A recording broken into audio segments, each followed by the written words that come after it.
Так, зрители попросили Никиту сделать ручку. Нету кисти. Заготовки. Так, оставим.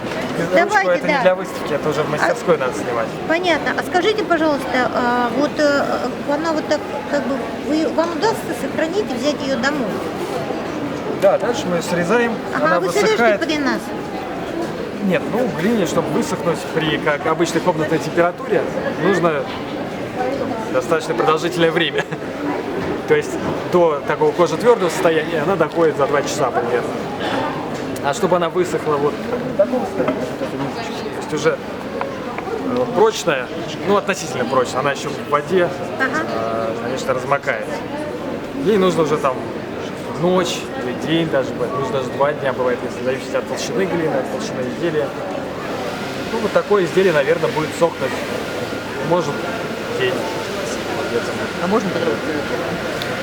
Оно еще хрупкое, оно размокается в воде, еще не звонкое. А вот эти работы уже звенят. А при Звонкие. какой температуре вы это обжигали, вот это именно? Это 1200. Ага.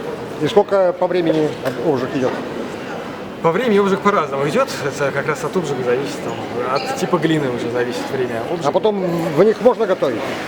Да, в них, конечно, можно готовить. Можно Пить готовить. еще, пить, собственно, кофе, чай.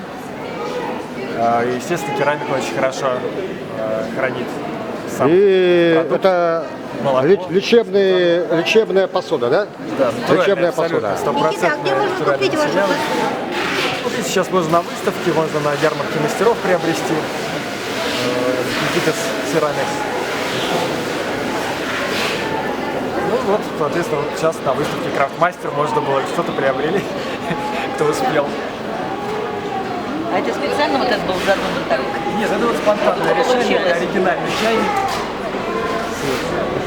Да, вот как что-то не получилось, в то же время уже как оригинально Да, вот получилось. я сначала подумал, что-то не получилось, а потом она, ну, очень забавно. Это как Интересная пиалка такая, такая забавная, вышла. да. Я решил оставить. Да, удобно. Потому что повторить достаточно сложно бывает эти вещи. Молодец. Так делают традиционно у нас.